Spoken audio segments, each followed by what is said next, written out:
তিনি কিন্তু আরো 6টি রান আদায় করে নিলেন। দলীয় সংগ্রহ পারলেন 37, লক্ষ্যমাত্রা 92।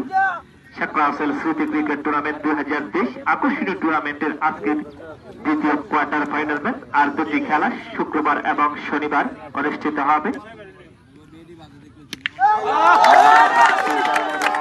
আবার চমৎকার একটি ছক্কা রাজীবের ব্যাট থেকে দলীয় সংগ্রহ পারল। 43 রানে পৌঁছে গেল সাদেপুর ইউনিয়ন একাদশ। যেহেতু আজকে কিন্তু আস্থার রান দিতে পারছেন না, সেই সুবাদে কিন্তু চমৎকার ব্যাক টু ব্যাক দুটি সিক্স কিন্তু হাঁকাতে সক্ষম হয়েছেন রাজীব কিন্তু একটা সুযোগ পেয়েছেন ক্যাচ মিস তো ম্যাচ মিস, সেই সুবাদে কিন্তু চমৎকার ভাবে টার্গেট একাই টেনে নিয়ে যাচ্ছেন দলীয় অধিনায়ক রাজীব।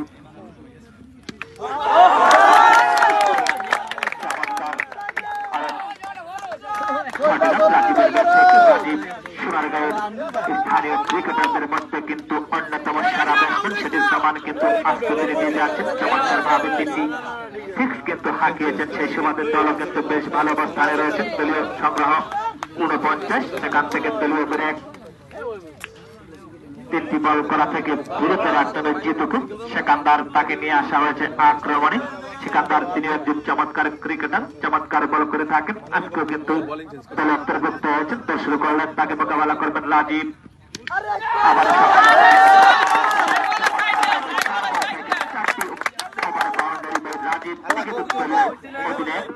তিনি কিন্তু তার যোগ্যতার প্রমাণ দিয়ে যাচ্ছেন। তিনি কিন্তু যোগ্যতা দিবেন সোনারগাঁয়ের সেরা ব্যাটসম্যান হিসেবে যাকে তিনি, সেটি হচ্ছে রাজীব। তিনি কিন্তু তার নামের সুবিচার করে যাচ্ছেন। ইতিমধ্যে 4 বল থেকে 4টি ওভার বাউন্ডারি হাঁকে দলীয় সংগ্রহ কিন্তু সমৃদ্ধ করেছেন।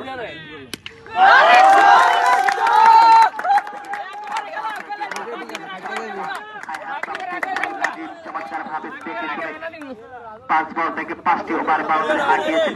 এই টুর্নামেন্টে এখন পর্যন্ত কিন্তু 6 বল থেকে 6টি ছক্কা কোনো ব্যাটসম্যান নিতে পারেননি। আজকে পারবে কিনা সেটি কিন্তু সময় বলে দিবে। সেখান থেকে শেখ শুরু করলেন।